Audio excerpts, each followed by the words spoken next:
Hi friends, welcome to my channel KTR lucky vlogs. అందరికీ నమస్కారం అండి. నేను మీ లక్ష్మి. ఇప్పుడైతే నేను విజయవాడ బయలుదేరుతున్నాను. విజయవాడ నుంచి అక్కడి నుంచి షిరిడి వెళ్తాను అనమాట. అక్కడికి వెళ్ళిన తర్వాత వీడియో మొత్తం మీకు వీడియో తీసి అప్లోడ్ చేస్తాను ఫ్రెండ్స్, చూసేయండి. చాలా బాగుంటుంది మన వీడియో. అక్షయ్ హాయ్. అంతే, అలానే చెప్పాలి. మొత్తానికి మేమైతే షిరిడి ప్రయాణం మొదలైపోయింది, చూసేయండి. వీడియో చాలా బాగుంటుందన్నమాట. నేనైతే మొత్తం వీడియో తీయలేకపోయానండి, ఎందుకంటే మొబైల్స్లో ఛార్జింగ్స్ లేక తీయలేకపోయాము.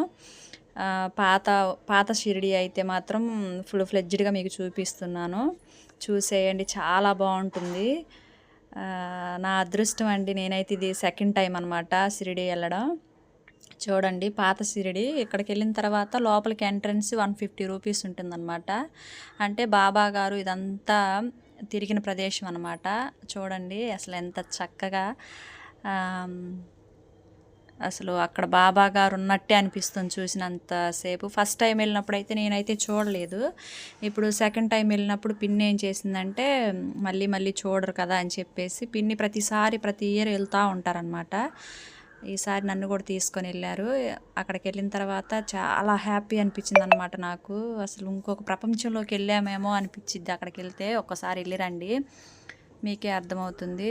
చూడండి, ఇక్కడైతే బావిలో నుంచి ఒక ఆవిడ నీళ్ళు తోడుతుంది, అతనేమో నీళ్ళు తీసుకొని వస్తున్నాడు అనమాట కావిడితోటి. దాన్ని కావిడే అంటారు. మీకు తెలిసిన భాషలో అయితే మీరు ఏ విధంగా అంటారో అది నాకు కామెంట్ చేయండి. ఇక్కడైతే బాబా చూడండి తిరగలతోటి విసురుతున్నారు. అసలు ఎంత బాగా అనిపించిందంటే చాలా బాగా అనిపించింది. షిరిడి వెళ్ళిన తర్వాత ఫస్ట్ రూమ్ తీసేసుకున్నామండి. రూమ్ తీసేసుకున్న తర్వాత ఫ్రెష్ అయిపోయి బాబా దర్శనానికి వెళ్ళిపోయాం. చాలా బాగా జరిగింది బాబా దర్శనం. అక్కడ నుంచి బాబా దర్శనం అయిపోగానే మళ్ళీ రూమ్కి వచ్చేసి భోజనాలు చేసేసి మళ్ళీ సాయంత్రం దర్శనానికి ఒకసారి వెళ్ళామన్నమాట. అర్లీ మార్నింగ్ లేవగానే నాసిక్, అక్కడ దగ్గరగా ఉన్న ఊర్లను చూడడానికి నాసిక్ ప్రయాణం అయితే వెళ్ళామన్నమాట. నాసిక్ వీడియో మీకు ఇంకొక వీడియో చేసి పెడతాను, అది చాలా బాగుంటుంది. ఫస్ట్ సారి వెళ్ళినప్పుడు నేను నాసిక్ ప్రయాణం త్రయంబకేశ్వరంలో నేను దర్శనం చేసుకోలేకపోయాను. ఈసారి మాత్రం ఎట్లయితే త్రయంబకేశ్వరంలో దర్శనం చేసుకోవాలని చెప్పేసి నేనైతే ఫుల్గా డిసైడ్ అయిపోయి త్రయంబకేశ్వరం దర్శనం అయితే, శివుడి దర్శనం అయితే చేసేసుకున్నాను. చాలా హ్యాపీ అనిపించింది. అక్కడి నుంచి మళ్ళీ అక్కడికి తీసుకొచ్చారంటే సీతమ్మ గుహ అని ఉంది ఫ్రెండ్స్. అంటే సీతమ్మ అక్కడ దాక్కున్నారంట. ఆ గుహనైతే చూయించారు నాసిక్లో. తర్వాత వచ్చేసి 3 నదుల కలయికతోటి పంచావతి అని ఒక నది ఉంది అక్కడ, ఆ నదిని చూయించారు.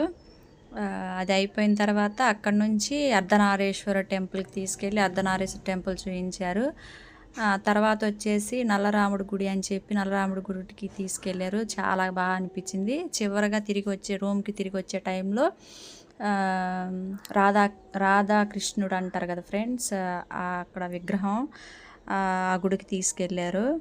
అంటే ముక్తిధామ్ టెంపుల్ అనమాట. అక్కడికి తీసుకెళ్ళి, నాకైతే పూర్తిగా ఆ ఊర్లు ఆ పేర్లు తెలియట్లేదు, కానీ చాలా బాగా అనిపించింది.